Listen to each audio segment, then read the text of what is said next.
Ganito pala ang celebration ng World Cerebral Palsy Day sa SM North EDSA.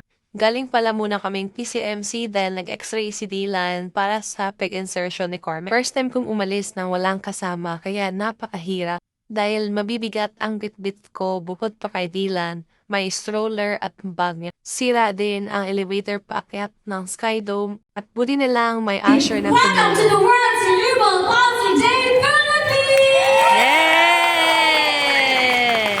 At nagsimula na nga ang event at galing pa sa iba't ibang lugar ng Luzon ang mga umattend. Maraming guest speakers ang invited at diniscuss nila ang iba't ibang therapies na makakatulong para sa mga batang may cerebral. Bilang na dito ang PT, OT at oral therapy. May topic din about orthopedic pedia. Marami din akong nakasalamuha ng mga magulang na kagaya namin at meron din naman akong nakausap na kagaya ko na nangangapa pa lang at patuloy na natututo dahil sa community na bawat batang cerebral palsy ay iba-iba. May nakakatayo, may nakakaupo, may tumatakbo din, meron din kumakain sa bibig at meron din kagaya kay Dylan. Meron din mga may cerebral palsy na nagtatrabaho na, malalaki na sila at independent.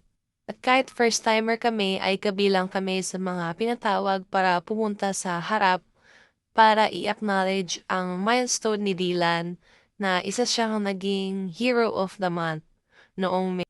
Siyempre dahil ito sa community natin na tumutulong at patuloy na nag-guide sa mga baguhan na kagaya ko. Marami akong natutunan sa araw na ito, hindi lang sa pag-aalaga sa mga batang may cerebral palsy, kundi pati na rin sa mga caretaker o sa mga magulang. Dahil kailangan nating unahin ang sarili natin para maalagaan sila. I hope na maging inspirasyon ng event na to sa ibang mga tao at magiging awareness na din para sa lahat ng mga tao na may mga kagaya nila na nakatira dito sa mundo.